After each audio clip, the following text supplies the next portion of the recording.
Ajde opet, ajde opet.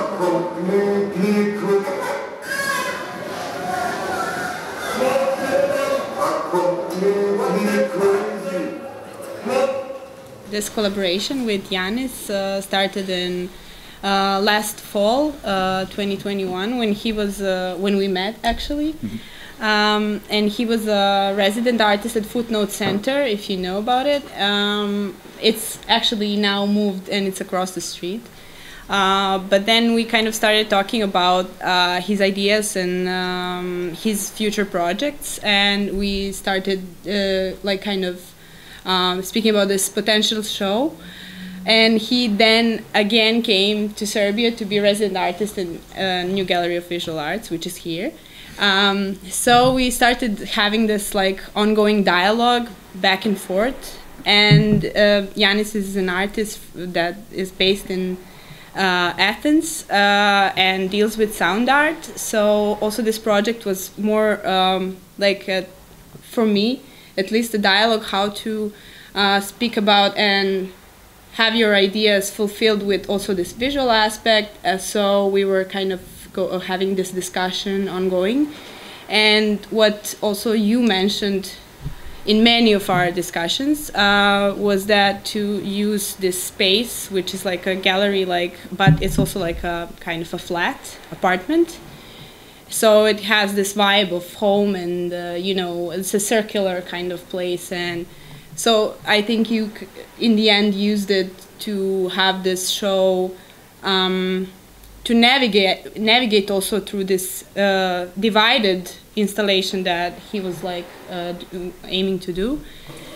It's called Rooms with a View, and I'm gonna just share that the title actually came from what you described when you were wanting to find out something more about some specific location that is called Marija, which is a refugee camp that is very known for non-humane conditions. And whenever he would Google, he would find first ads with Rooms with a View. So this touristic perspective was immediately something that you started having, but also having a show here. And being from Greece, kind of the idea was through this dialogue to make a show that would embrace both the experience, both from this perspective, and I will tell more about that, and both from your perspective with this tourist gaze that we are all familiar here. I don't know if you know episode Opšte mesto u Grčku. If you know it, it kind of speaks with it a lot. We thought about this conversation being like a tour, you know, through the space, but it would be kind of, since already there is a lot of people here, because this installation kind of demands some intimacy, so it would be a bit more complicated. So we decided on this. But if you didn't see the show, you would see it, of course, after we finish. But the whole show is separated in three, let's say, individual projects that all work with each other. And we have, for the case of the catalog, there's a text that I wrote, but also there is included interview with Yannis, if you want to know more about from his perspective, and also some other interview appeared today on Oblakoder magazine, which is like more info. But besides that, there's also like verbal navigation through the spaces you can see, and it has this like parallel verbal navigation that you can look through the catalog, and both on the wall. The text is not the same. So the text in the catalog would be like a story that I wrote in regards to what you were saying about your ideas, but also from my perspective, being from here, because there is a common ground on this, at least this orthodox kind of vibes, calibration that we all kind of can sense. So it begins with this dining room, which was a performance at the opening of the show, but now it's like a sound installation. Goes through the adolescence room, which is a room which like kind of resembles this child room, Dečja soba, which is which then leads to the last room, which is called the view.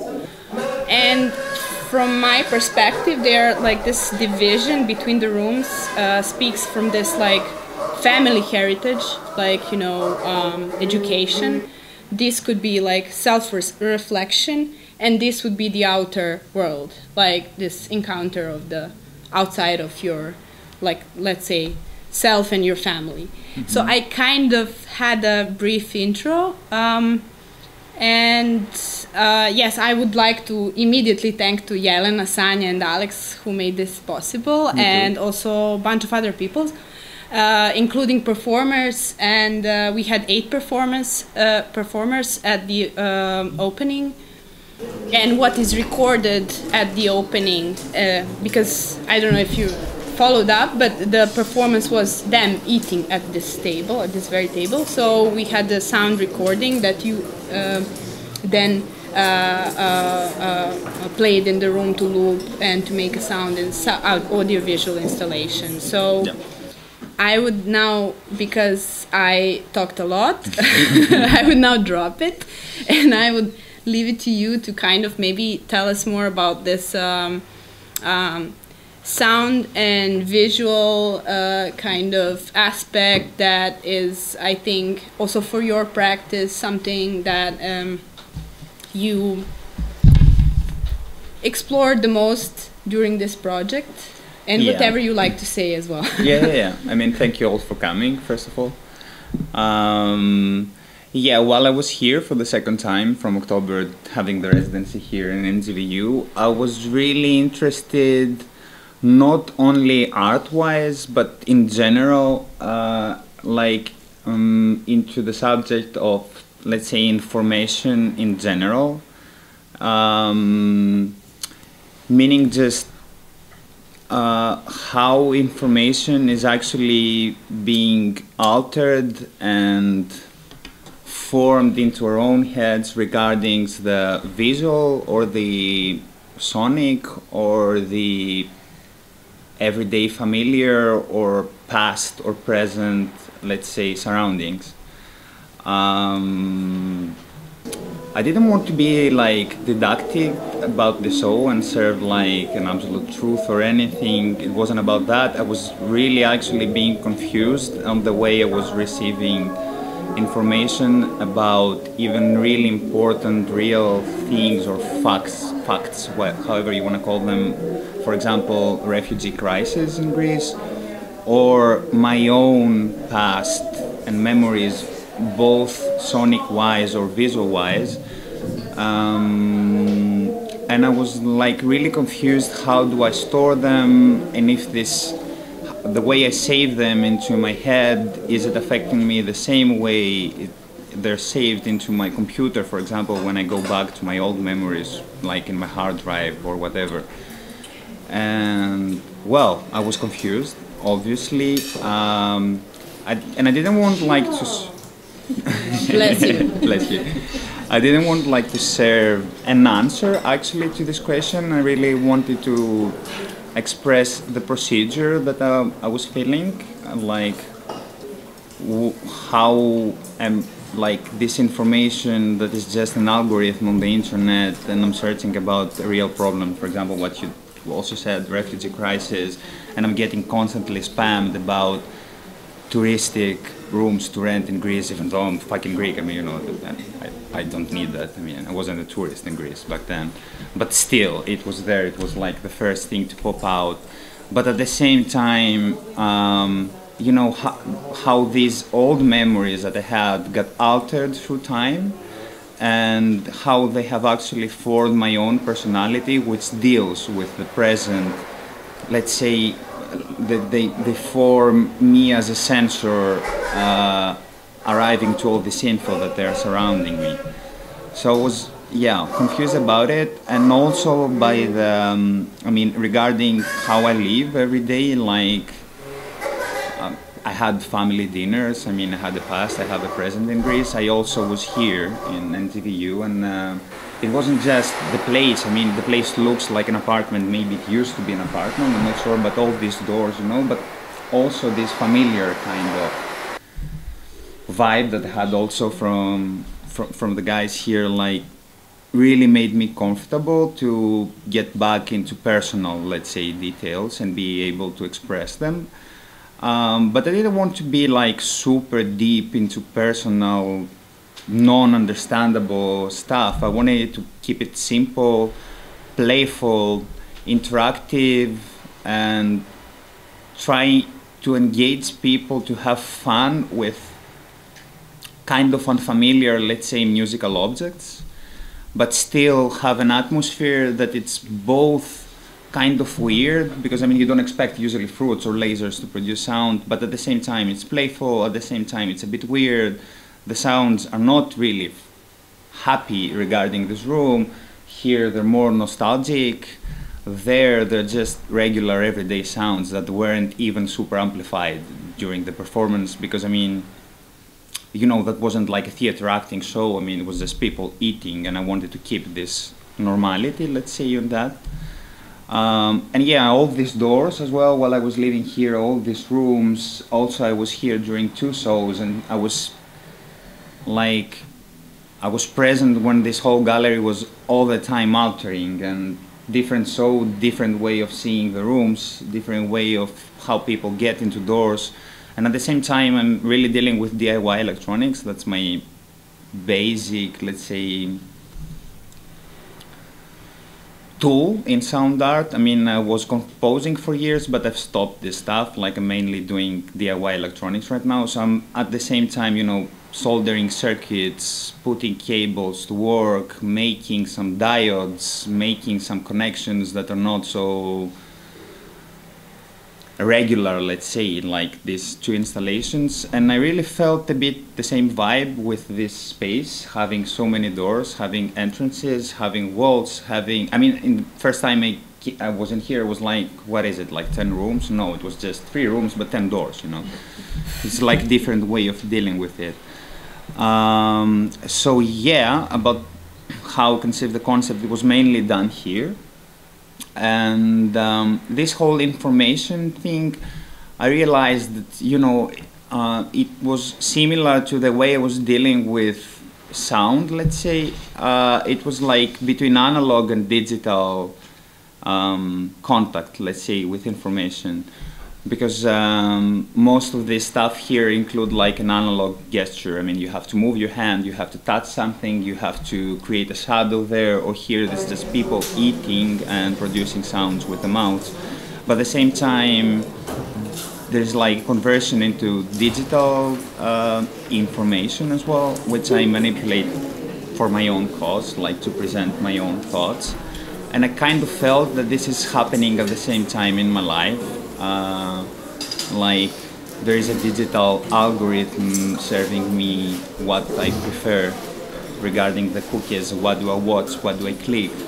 There is also this room that was like mainly based on some of my own memories, some of the sounds particularly, I mean, specifically for my memories in Greece, maybe they don't make an exact sense in someone growing up in Serbia, but some of them I think they do, because they're like field recordings and sounds.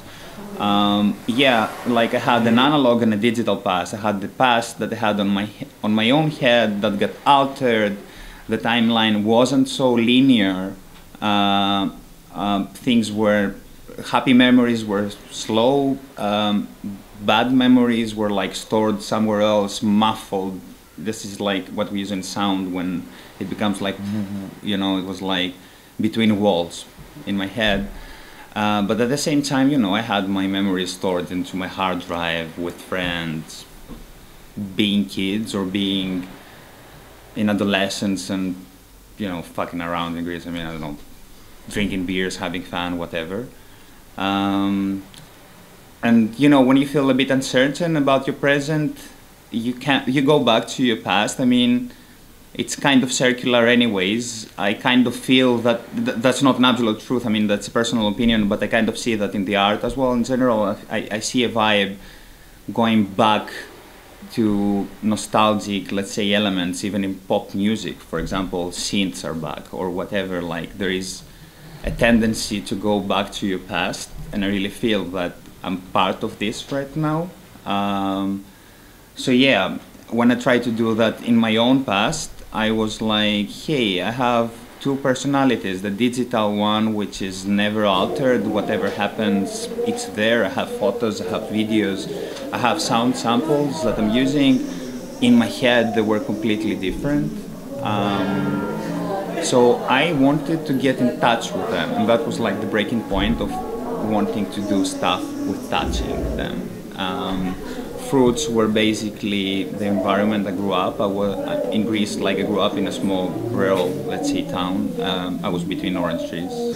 That was like my surroundings, so I wanted to put it there visually as well. I also grew up next to the sea. I mean, I've had long hours enjoying it, being relaxed with it, being afraid of it, being playful with it, you know, whatever. I mean, it was there. But at the same time, while learning what is actually happening there and seeing how we try to sell it, like for touristic purposes as well, you know, there was some guilt being created into me, even though I'm not the one doing it. But I mean, you know, it works like that. It's collective guilt, I think, into our society, at least in Greece. So yeah, I wanted to put that as an aspect as well of watching the sea, let's say, in this room. And I was really in the beginning not certain about if I should even do it, if I should use samples or recordings that I did into demonstrations or that people gave me or whatever, because I didn't want to appropriate the pain or the death of refugees or whatever for my own personal artistic interest, let's say. But in the end, like, I was also part of these things, demonstrations as well. I've talked with people, I've heard stuff, and I decided to have a really raw sound-wise, as a sound artist, I mean, and not use reverbs, sound effects, edit what's happening there, make them even more clear. I decided to use the raw footage, not to at least, let's say, guide it in a way that it would help my own presentation of what's happening. But at the same time, I really wanted to include my own confidence into creating this installation into that, and this is why I decided on light and lasers. Because I regard, like, if I make a juxtaposition of these two rooms, for example, like here you touch stuff, like this is rewarding. You understand that you touch something, this will eventually rot, like it follows some timeline, some procedure, which is normal. But here, I mean, it's light, and I'm mainly criticizing my own self. It's not like didactic or something. It's like me trying to get info on what's happening, like people dying in the sea. Should I do something? Should I do something artistic? Should I step in? Should I step out?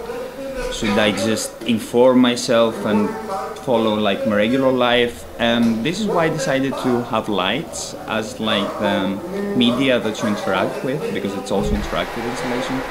Because I mean, I didn't, even by learning stuff about what's happening there and being informed, I didn't feel that I actually achieved something, let's say. So I didn't want this touch that you have there compared to this one to be rewarding. And that also applies to me. It's not like, and also you don't have to touch it. I mean, you can just gaze through this window. Lasers don't really block you, the view, they block it kind of. They're there, I mean, they exist there, but it's not that you can't enjoy it without it. It's like a decision to do that. Taking this decision is like something you have to decide. Yeah, decision is something you have to decide. But I mean, it's like a gesture. You have to involve your body into doing that. You have to interrupt the soundscape of the sea, which is calming, let's say. And you do it, it's not rewarding enough. You take it off, you get out of the complicated, let's say, soundscape that it's being created with the samples that are like from basically demonstrations or interviews with refugees. And the light comes back, everything is calm again. Are we cool? Are we not? There's a loop like happening in my head there as well as a person. I mean, like, was I good enough now that I learned what's going on or not? So this confusion was something that I wanted to share, because in general, art-wise, I felt that I didn't want to do something only sound specified, not specific, and to include visual elements or interactive parts, because that's a personal opinion, but I think there is like a confusion society-wise.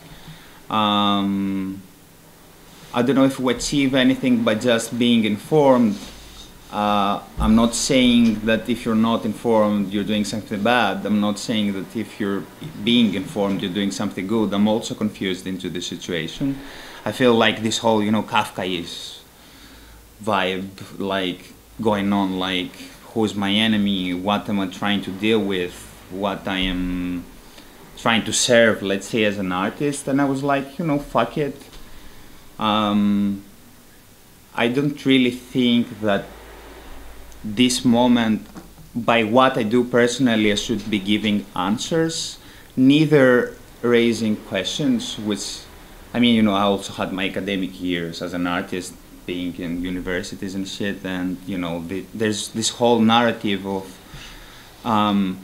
raising questions. Art is raising questions, is putting people being involved, you know, politics. Well, you know, I mean, I come from the sound field, and I was part of it. I'm not just judging it, like, trying to do noise stuff. And I was saying that, you know, I'm talking about society, or I'm raising questions like bullshit. I was the only one to understand it. Yeah, and I mean, yes, and that really changed me, this procedure. I mean, it was hard because it was years of working on that. And I was like, yeah, you know, put this cable, we're now talking about Marxism. And I was like, what the fuck am I doing in the end?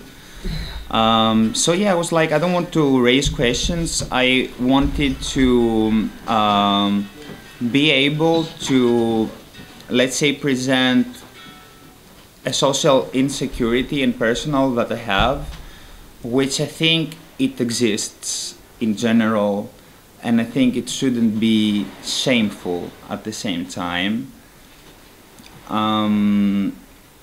But that's like my personal perspective on sound art, or interdisciplinary way of using sound, like audiovisual installations, because I think it should serve something that feels humane, you know. I didn't want to make someone feel that, hey, you're not well informed about what's happening with the refugee crisis. I'm Greek, I will tell you, you know. We have the sea. I didn't want to serve this vibe because I don't have this vibe, you know. This is why I also decided to put personal stuff. This is why I also decided to have a simple dinner. I didn't want, like, to have, you know, a huge pig, serve this theatrical scene, spotted light, pig with an apple, and extreme situations, because I don't think they exist. I mean, they exist, but I mean, I am aware, like, of the class differences in society. I know in which one I'm part of, and I mean, I couldn't recreate a super rich dinner because I haven't been in one, you know. I mean, yeah, or if I've been and it was cringe, then I didn't want to share it, you know, whatever. The thing is, like, I wanted it to be humane, like something that you can involve your own self. So in my own head, even in this performance, the like choosing UV lights, for example, to serve as a lighting was mainly to create a balance between sound and visuals, because UV light kind of makes the facial expressions a bit more blurry. So I mean, if someone is laughing or smiling or being super disgusted, it looks kind of the same. It was based on misophonia, which is a super interesting for me matter. Misophonia is like, I mean, it's still being experimented on, but it's like, let's say, a psychosis. It's not yet approved to be one, but it's gradually being like in the book. Of feeling the disgust or a fight, flight, run reaction to repetitive sounds that for some reason we kind of evaluated as, let's say, noisy or disturbing. For example, scratching your own nails on a chalkboard, or slurping a soup, or drinking your coffee, like, you get what I mean. Yeah, and I was like, you know, regarding all this information thing, bro, how can this be disturbing when I'm aware of people dying next to these meals, for example? Which, I mean, for me, like, you know, I mean, you know, I'm a regular guy, I'm just checking online what's going on, and seeing scientists saying that, for example, our own brain is reacting as part of our evolutionary, let's say, path to kind of survive, that we should be discussed from someone eating without serving these rules of how silent you should be or whatever. I was like, yeah, what the fuck, you know, this can't be true. This, like, it's more important into the evolutionary path how we eat, and if we make noises, or if we help someone else who's dying, or if I figure out what is going on with my own shit. So yeah, I wanted to create, let's say, an environment which is familiar. I mean, usually these things happen between families. These dinners, you know, they have several aspects. You have a drunk uncle, obviously, who thinks he's funny. But at the same time, you have someone being discussed and dictating you shouldn't eat that loud, or you shouldn't use your hands eating the meat. And then you kind of go back to your memories to feel some relief, like the same way you actually read the whole thing. And I mean, it's not even that, it's not rewarding enough, because I was like, what exactly formed my past? Like, was it the family? Was it my social adolescent environment in the past? Is it the present one trying to be political, even as a person or an artist? It doesn't matter. I mean, this is where it all comes from. And yeah, I wanted to share this confusion.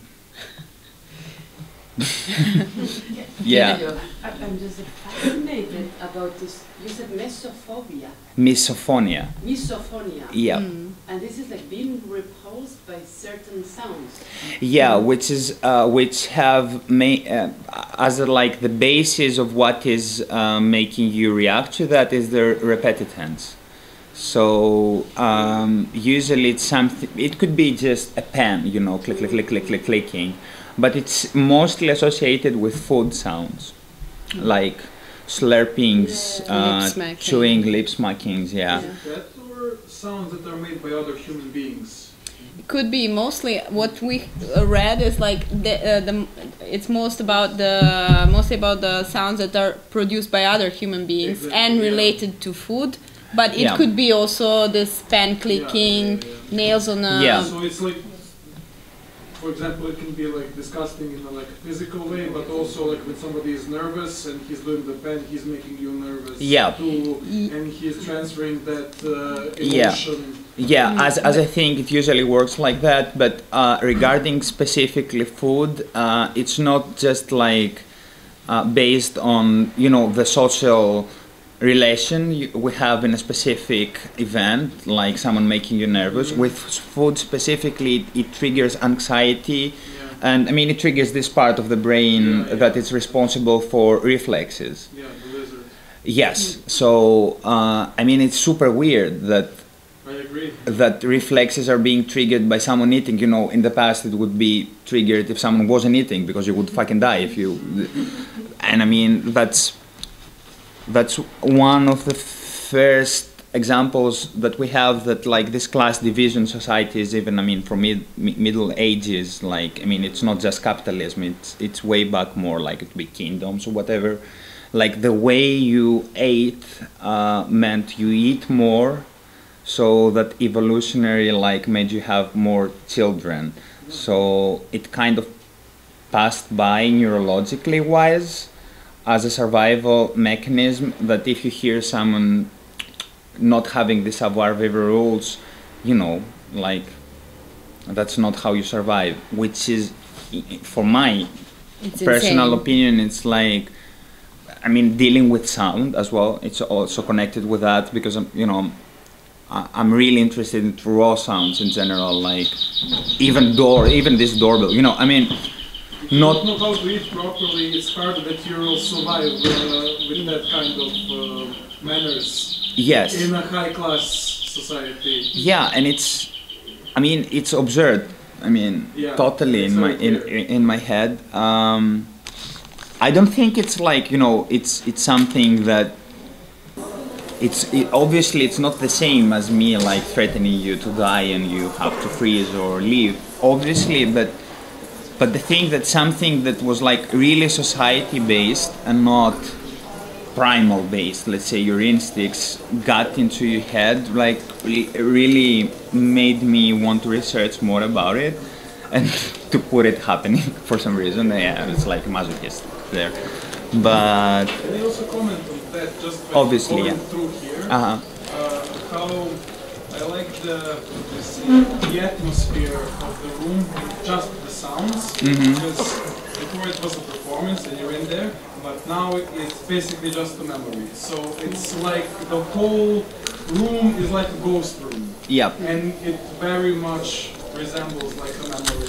And if it's uncomfortable, the sound is uncomfortable, that makes like the memory also uncomfortable. I agree. Memory. I agree. That's what I noticed just by coming through here. No, that's it's a really cool one. And I think that's also the difference between, you know, these two medias of how to present this stuff, because, you know, this as an installation works in a different way. You see absence of people. You don't really see gestures or actual, I mean, dinner.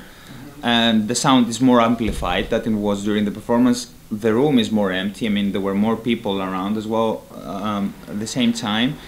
And it works in a different way than actual someone eating. And these UV lights also work in a different way right now, because in the performance, when you have like visitors around and, you know, you have some performance, they were wearing white, okay, just to be a bit more spotlighted, let's say, and you were just watching them, but at the same time, all these people being around a bit more far away from the UV lights, they were way more dark, the teeth were way more bright, their nails were way more bright, and visually at least, at the time of the performance, having someone to judge you on the way you eat was more visible, because you also had the people watching it, which were actually kind of taking part of in the whole atmosphere, not performance, but atmosphere, yeah. But now it's way more silent, yeah, silent.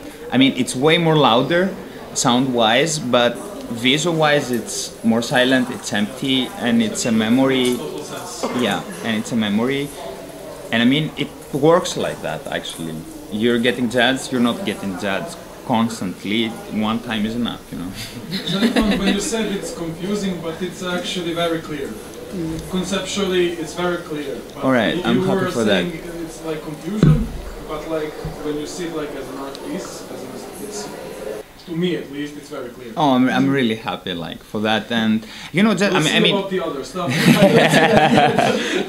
no, I mean, I'm mainly, you know, sharing also my own reading. Like, this is multi-layered. It has sound. It had visual elements which I wasn't familiar. I mean, in my previous, let's say, in my years and past, I was mainly dealing with sound. End of story. You know, it would be a sound installation, 8 speakers, you go around, something happens. It could be a composition, whatever. Like, that was also my first attempt to do something more audiovisual. I mean, I've done objects before, but as an installation, I mean. And, you know, there was like, I was trying to flip every stone regarding what I would put in the room. Like, why would I use 8 people? Why would they eat, you know, soup and just chicken? I could have instructed them to create more sound, like don't use your hands. But I didn't want it to be that way. I wanted it to feel natural. Same way here, same way there. And I think this whole thing creates, at least in my head, a confusion regarding this expectations we have from visiting art shows, because, you know, I also visit other art shows, and sometimes I'm part of this. I mean, I have expectations as well. And, you know, I get a bit tired of seeking always an answer. Either it's social, either it's political. Actually, the show that I visited, that I enjoyed the most, that I have visited like this previous time, was the most fun show that I've been. It was just fun. And I was like, shit, man, like, wow, art can be fun and sometimes, you know. And political. And political, and simple, and I felt that I could approach it. I didn't feel stupid. I didn't feel misinformed. I felt a bit at the same time. I mean, it was Serbian, I didn't understand shit, you know. But it got me into the vibe. I felt the artist having fun. I felt that, and I also wanted for years to do something like that, this simplicity like creates some confusion regarding what we usually expect from art shows. Let's say that we will have answer to our questions, or that we'll have questions after that. Well, I don't really agree. That's a personal opinion. I'm not into, I don't think that things work like that anymore. I mean, social-wise, political-wise, art-wise, like this heroism era of having a centered, lighted performer, even if it's theater, it could be drag, it could be singer, it could be an object lighted. I don't think that we need these things. Like, we don't need it, at least in my life so far, like politically in Greece, we don't need, you know, we had that with Tsipras and shit, you know, we all know the story. We're past that. We don't need a figure to serve like as the hero. I don't think we need it social-wise as well. Like, during Corona, I mean, as well, I also felt confused, like, who's gonna save me? Who's my enemy? Is it the state? Is it the virus? Is it the banks? Is it the social hospitals? Well, how you say that in English? I mean, being able to go to the hospital run by state, like this, what I mean? Healthcare system. You know, I'm feeling like constantly in my life that I don't need that, to be honest. Which is not bad, it's not good, it's just something that I felt and I want to share, actually.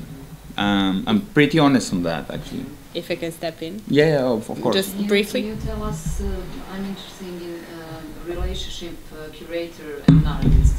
What was the benefit for you and also for you like curator? Because you were from the beginning here, and someone told like Nadia really entered in his work, Like she's almost like as artist, not a curator. Yes, true. So what was the benefits for both of us through that whole experience? Yes, I will reply to that, and it was very beneficial, first of all. But first, I want to get back to what was like posed here as your not being certain about things, and it really comes from your, and that's what made this collab easier, this sincerity. And I think it comes from a generational perspective, millennial generational perspective of this, something that I also like kind of deal with in other areas of my life. But regardless of that, for me it was really beneficial because first of all, not much sound artists are here on the scene, for what I believe, but the other thing is that this whole show is very techy, and everything you see here is like made by Yannis, and every cable, every thingy thing that I don't really understand, but I really believe him. And I also like, you know, had this this sincerity made it possible to work on this aspect of having experience here, like not having this, what you said, centered things, but like more like atmosphere and experience, and like intertwining these elements like visual and even scenographical, is that a word? I don't know, but okay. And the other thing is that like for me it was really refreshing, because when it comes to like this technical kind of I'm not technophobic, okay, but I would say that it's not this case was very also intertwined by your personal experience and made it very like intimate both, and like kind of approachable, let's say. It's not just like, you know, techno fetishism, like this can do that, this can do this, and blah blah blah. And it's more like this personal aspect that is through that follows the whole show, made it more like vivid, made it more tactile, let's say. And this tour that you actually, this is this relationship between the quality of sound that you examine through the whole show. This starts with this quality of this sound of chewing, slurping, and then goes to the nostalgic sound, and then goes there to this accurate, present, ongoing crisis that we talked about. And it's really, there is actually the point where you pose this question about like how do we interpret information? How do we absorb this sound as information? How do we interpret it? How do we store it? And I think this like kind of building it up together, and like, you know, in both installation and the atmosphere here, it's like was really beneficial for me as well, like to yeah. That was it. No, yeah, I mean, for me as well, I don't have like a huge experience with visual arts, let's say. I mean, you know, I didn't care about how the door looks. I cared if it makes sound, you know, for a lot of years. And I mean, it was just a moment that I felt that wasn't enough for me. I think that sound like as a media, let's say, as a medium. I mean, as a, how's the English word? You get it? Has infinite capabilities, and it has this magical kind of element that, you know, you can close your eyes and you can get into the sound and it can lead you to things. But for me it wasn't enough, you know. I didn't want closed eyes. I wanted to have visual aspects. I wanted to include senses, to include touch, to include distance, to include light. And no, I mean, with Nadežda, like what worked the best, it was like, you know, sound is no matter how much you studied it academically, or no matter how much you studied it punk-wise, you know, like DIY, underground, whatever, it's hard to verbalize, you know. It's really hard to put it into words, really describing what you want to do. And I mean, I was trying to communicate to you that without even putting you the sound, because I didn't have it yet. I mean, it was still a process on my own head, and this like collaboration worked perfectly because you really understood what I had in mind, and it's really hard to collaborate with someone, and I know that like from experience. I mean, I've been playing in bands and stuff. I play with people. You know, music is usually collaborative. You know, it's hard. I mean, it also depends on both the persons. I'm really open to critiques and stuff. Like I don't mind different readings, or I don't mind saying me to you like you failed into something or change it. But being able to understand what I meant sound-wise and as a project and concept, and when I shared some little details about the visual part of it, you really got it. And how I just wanted it to be playful, how I didn't want to discriminate anything, how I didn't want to censor something. And I think, at least for me, that's also a new experience, like that you really helped a lot. I mean, it's not just curatorial work. I mean, you know, I'm in Serbia. I had to find stuff to build my installations. I don't speak Serbian. I mean, you know, it's hard. Not that Serbian people don't speak English, they're all perfect, but it's faster if you do it in Serbian. So you help with production, you help with curation, you help with the whole art perspective of how the show would be. And it wouldn't be done without like the help of you and so many other people as well.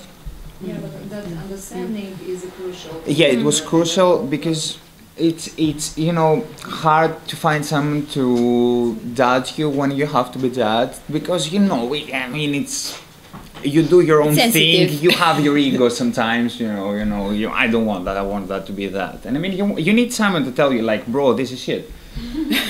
And but having all this but ongoing, say it politely. no, that's not the me. If you say it politely, I think you don't say it truly. But I mean, you know me. I mean, it's like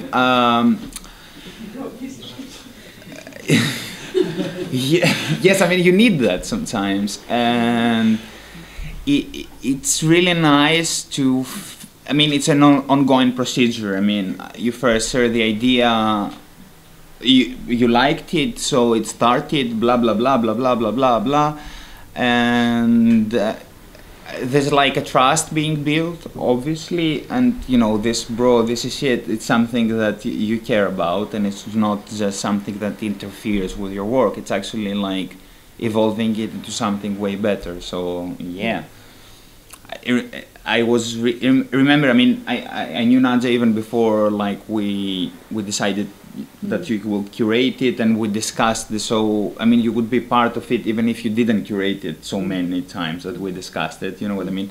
And I mean, we were discussing who should curate the show. We also discussed it with you, and you know, I mean, I was always, you know, I come from the sound field and I don't have the same experiences as visual artists. Like in my head, curator was like what curator does, but it will also interfere where the things should be placed, how you should put it visually and stuff. And I was like, man, you know, I work with sensors, you can't change the position, it won't work. It's really delicate when it's like with sound interactive objects, interactive objects that produce sound, not sound that's interactive. So there has to be like a mutual respect, and no, I mean, it worked as fuck, yeah.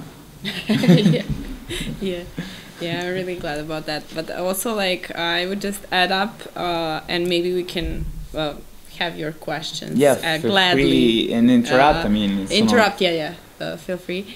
Regarding the text again, so we do have some catalogs left. I think only English. Yeah.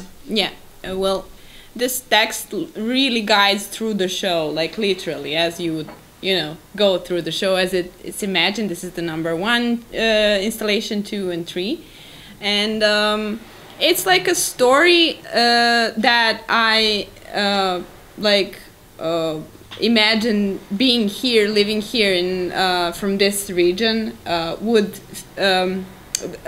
I was imagining that would be my perspective on what you were describing, even though it's like very, very much different, but also very similar to when it comes to you know, the whole Balkan kind of lifestyle vibe. But also this other text that you can find on the walls, it's just, and I think it's really important that it's posed as questions, bunch of questions, as you were like saying now that you're uncertain about like having an absolute like kind of let's say a conclusion, whatever, or no. This is extracted from many of Yannis's writings about his texts. He would write to the performers, to Jelena, to me, blah, blah, blah. Every time the text would look different, and one of the time he used this metaphor of like a telephone game, Gluvi telefoni. And yeah. So it starts there, and it's also actually your sentences. I just wanted to underline that is part of your kind of text, and I think it really catches the moment of this information loss and changes through the like process of memorizing. So it like kind of works for that as well. Yeah. So yeah, I would. No, yeah. Also, this text, like this telephone game, for me it was like a really nice metaphor to the reasons like I'm engaged with sound, and why do I like sound, and why for years I was just doing noisy stuff, and you know, or why this is amplified, or why this is dry, why the soundscape comes from another room. Is like it's also in my head regarding this whole subject of information, because noise, I mean, as a word in Greek as well as in English, I'm not sure about Serbian, but in general, like let's say noise music, experimental noise music, or noise in general, like is a really debatable, let's say, term. I mean, what is noise? Obviously, like something disharmonic can be considered noisy. Western music based on classical music and eventually in pop music like has a functionality, has a stability, it's working. It is, I mean, nobody can deny that. Can it be boring? Sometimes yes, sometimes it's interesting, sometimes it's good for the situation. Why is noise, let's say, important? Well, noise in my head, like, and it's really like connected to this telephone game, it's important as like sound-wise as an element. Everything contains noise. I mean, whichever sound that you take, a violin in sound, it contains bunch of noise, bunch of harmonics. If you remove the noise from this sound, it will sound just synthetical, and like a synth could implement like into synthesis into an operator, let's say a super clear tone. Everything has noise. Noise is around. Noise, if it's looping, for example, sea waves, it's noisy. It doesn't have a tone. It's not a note. It's not a chord. It's like psh, but it's repetitive, and it's like connected with some visual or experiential, let's say, situations that you understand it in a different way. But regarding information, there's like a huge war against noise. You know, we want better communication systems, better phones. Can I hear you better? Can I listen to your breath when you talk to me? Can I listen to you farting when you talk to me? Like, whoever gives a shit. The thing is, in my head was like, that's like a really interesting aspect of seeing noise, like communication systems. Like, why do we try to eliminate noise that much? It doesn't affect, like, and what actually really is important is like the message that it's being distributed and not the way it is in my head. So, you know, broken telephone game has a really different route regarding noise. It's not that I didn't hear you, I don't have a good signal. It was like, you know, a bunch of kids sharing a sentence in a row. And if it failed, it failed, you know. It wasn't like I lost my signal. It wasn't like, damn, my phone, or whatever. So it was really based on delivering a message. And if it failed, it was funny because we were kids. If it didn't fail, hey, we won. Yay. It's not the same with information. Like, we have a really noise eliminating culture for no reason, like to serve that we have. It's just to sell stuff, you know, better telephones. Like, I mean, people were communicating with no noise since whenever. Transpassing the message is not the thing. It's like just proving that we have better quality systems. But this social, let's say, decision that we want to eliminate noise, you know, implies to music as well. Because, you know, remember the times that YouTube was 240p? And we listened music through that. Did we give a shit? I mean, maybe we did. We were buying CDs that were like WAV. Now you can have like FLAC FLAC and listening to the best quality. I mean, noise wasn't important until we said, you know, you have to sell something in a better quality, in my head, in music. And connecting that with this functionality that classical music had, or Western, let's say, music had, it's really weird because, you know, we consider a very clear sound if we listen to Bach. But I mean, the amount of fucking noise there, even on the recording of an orchestra or what the instruments produce, it's insane. But the message is being delivered, even if it's Bach or if it's me talking right now. I mean, I'm a bit thirsty, I produce some noise right now, for example. Why are we trying to eliminate it that much? Why do we focus on transpassing the information the clearest way possible than focusing on what the actual content of this information is really in my head? And I mean, I don't understand it, you know. I'm confused about it. No, it's like, I don't think that noise can serve any, obviously, message or whatever, like regarding music. Usually it's used like in horror movies and stuff, but you know, that's how it's served, that's not it. Noise is the sea waves, like it's calming. Noise is, I don't know, someone vacuum cleaning far away and you can sleep better. I mean, what's the difference between the one noise and the other one? It's like the surroundings, in my opinion. So yeah, I'm not about censoring noise, and I think that raw elements, sound elements, like in general, as a sound artist, I prefer them. Because, you know, I can use noise reduction in whatever I do. I can edit my clips, I can use reverb and make this room sound like a cave. But I don't do it in general as like a personal decision, because I don't understand why. It reminds me, for example, you feel familiar, I guess, with that, like these churches, like Orthodox churches, like these priests singing this Byzantine kind of, let's say, hymns, and it's like a huge amount of reverb. And I'm like, why, bro? Like, we're 10 people here. It's like 10 square meters, this church. Why is this reverb going on? And it's like, you know, this kind of trying to simulate even a Catholic church, which was built to have that, but it's not the same in every aspect. So me personally, I prefer using raw sounds, even though they could sound stick, even though they can sound boring. I mean, that could be as well. Everything sounds really nice with some echo and reverb.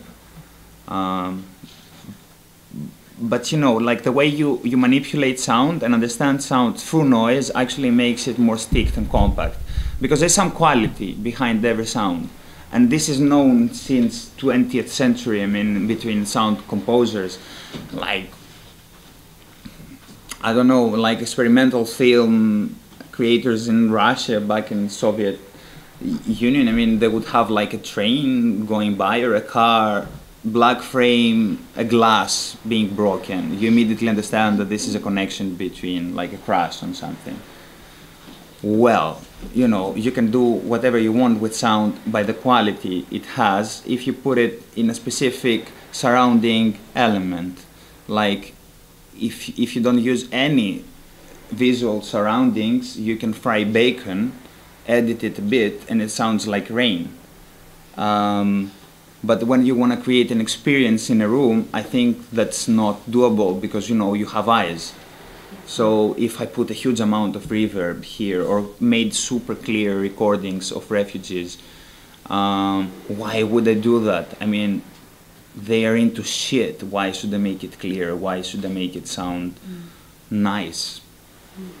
Yeah. It's raw and it serves a specific quality. So why should I alter it in my head? It's also about what's in your head.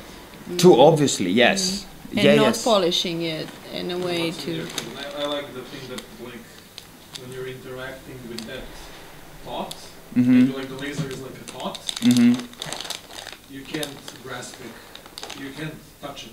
Yes, that was Just really like you important said for me. before, when you're interacting, it's there. When you take away, it's like nothing is happening. Yeah, yeah, Like yeah. you That, forget about it. yeah. For me, It's being very clear. these things being interactive were like the most important element. Let's say. Because, you know, I mean, it's also an option. You can just look at them. They look cool. No, I mean, you don't have to be involved into that. Like, curiosity is like there, and it's cool when you're curious in an art exhibition, in my opinion. But this engagement, for me at least, it wasn't dictating someone to feel responsible about anything, you know. Like, you're part of it, kind of. As I am, not excluding myself at all. I mean, I calibrated everything regarding my hands. Some things don't work for other people's hands, and I'm like, shit, you know, I have only two.